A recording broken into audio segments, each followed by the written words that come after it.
Днес имах една единствена цел и тя беше да намеря най-странните и интересни аниме айтеми в Тему. Прикарах няколко часа в търсене и след около 2 седмици, бум! Пратката е тук. Както казах, целта ми беше да намеря яки, но и доста странни аниме неща, които се предлагаха в Тему. Но преди да почнем, хора, аз съм Cokimon и това е новия ми аниме канал. В този канал ще има основно аниме контент, така че ако се кефите на такъв тип контент, абонирайте се, очаквайте мега як аниме контент в този канал, тъй като това е нещо, което искам да го направя от много време и най-накрая го правим. И айде, let's go! Нека започнем с пратката от Тему да видим какво ще получим. Това видео не е спонсорирано, by the way. Изхарчих около 100 и нещо лева за тия глупости. Така че нека видим дали всъщност са глупости или наистина ще извадим нещо яко или странно или интересно. Няма значение. Важното е да е фън. Отваряме и първото нещо, което виждаме е всъщност едно от за които съм доста хайпнат, защото е според мен доста яко. Първо, това е шапката на Ace от One Piece. Принципно в Тему имаше много различни аниме шапки и естествено имаше строхата на Луфи.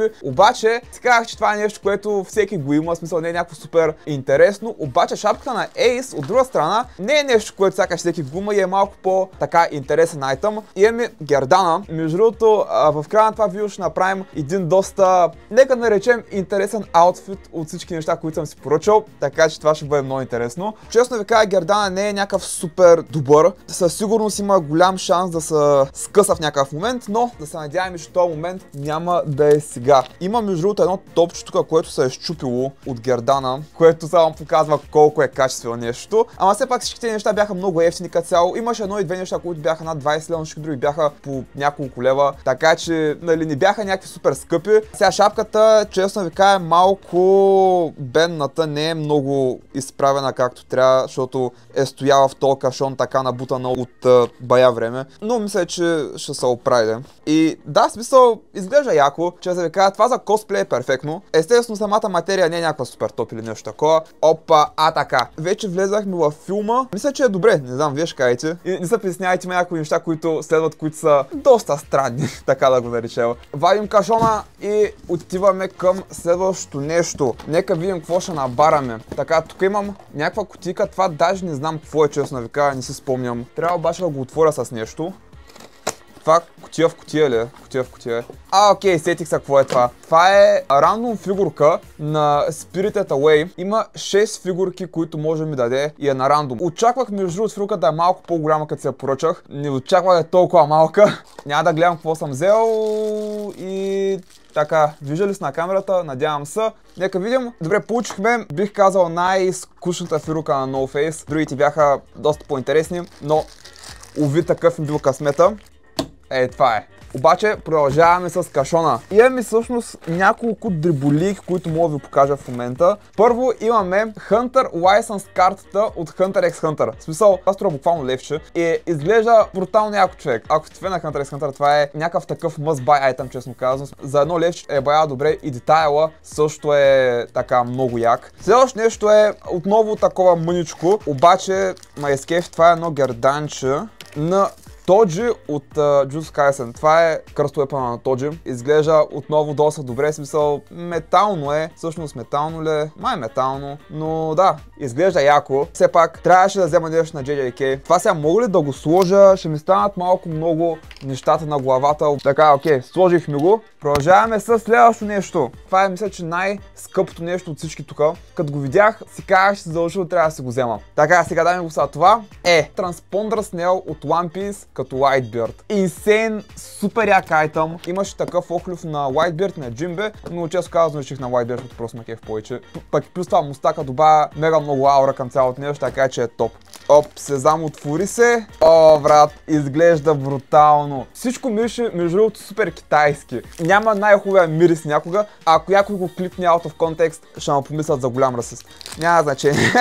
Знаете кой имам предвид? Не, брат, това е инсейн. Не, това е брутално. И често казвам, даже детайла, всичко, самото build quality, това е много масивна фигурка, между другото. В смисъл, не е голяма, обаче е тежка. Това струваше около 25-30 нещо е такова, което даже за нормална фигурка е сравнително ефтино. И това бих казал, че е по-яко от някаква нормална фигурка. Защото е някакво супер юник, нали, това нещо не го виждаш навсякъде. И мустака, брат, мустака е брутален, някак просто Insane. И сега продължаваме към следващото нещо, което е просто, бих казал, най-кулчърното нещо. Това са 50 стикери на аниме фидпикове. Точно така. Защо си го взех това? Един бог да ме пита. Нека видим каква ни е колекцията от различните аниме фидпикове, защото са бая.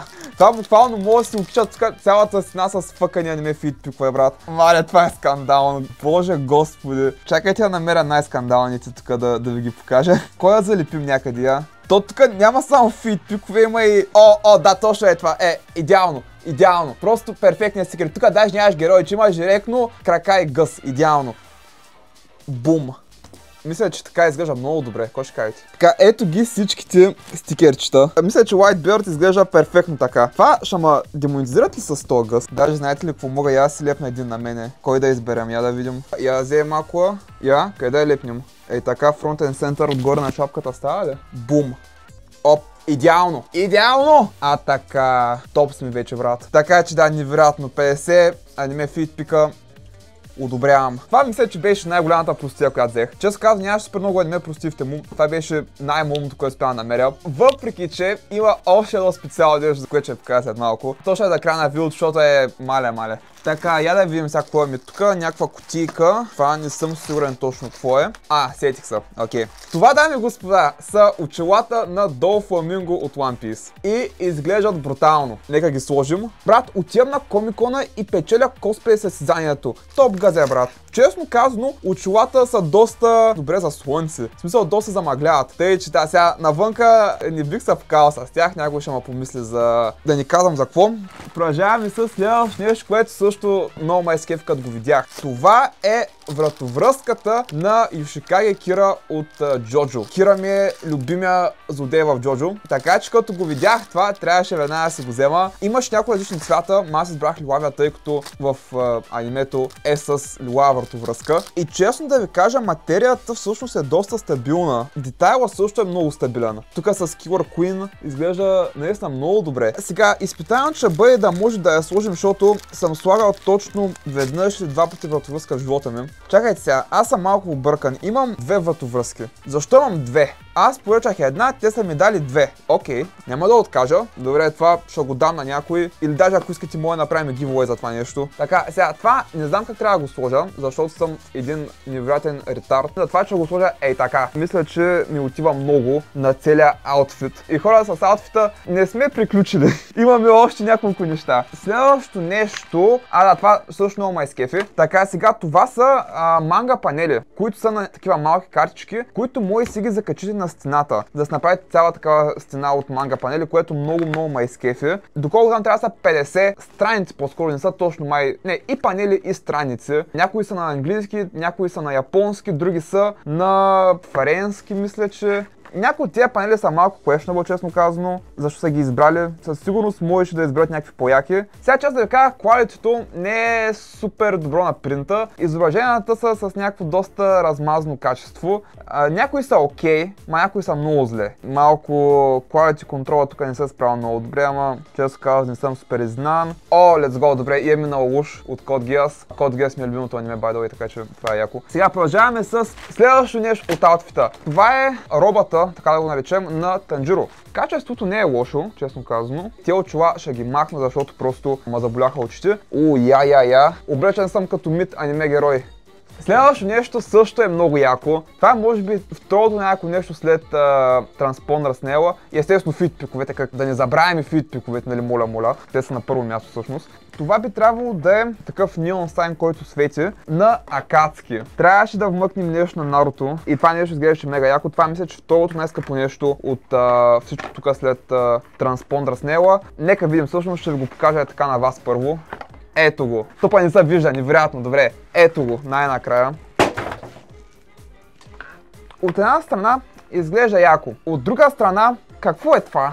Тая хартия всъщност трябва да се махне. О, чакайте малко, моя грешка. Тая хартия трябва да се махне. Аз съм малко тук в грешка всъщност. Never mind. Окей, махнахме я. Тук имаме описания, тъй като аз съм леко тъп. Проби ще трябва да ги видя. О, това е с USB. Не може да включва в контакт. Уна моменто, por favor, и сега ще ви го пусна да видите как свети. Сега, тъй като тук няма къде да го включа в USB, компа ме чака там, а пак кабел е твърде къс. Ще ви пусна футаж да видите точно как свети, но свети много яко, свети червено. Така че да, това е яко всъщност. Ще се го закача отзад на бакграунда и вероятно в видеята, които снимам кътам на компа, ще се вижда отзад, защото наистина изглежда много яко. Така че да, и така сега хора. Идва последното нещо за видеото. Нещо, което се чуи дали всъщност да го обличам или не. Така, защото това е Made Outfit. Нека видим какво има в комплекта. Сега някои от вас ще питат, Каляне го пакал, защо си го поръча това? И честно да ви кажа, не знам защо. Това го поръчах изцяло за ябавката и вече го регретвам. Имам и някакви работи тук за ръцете, предполагам, че е това.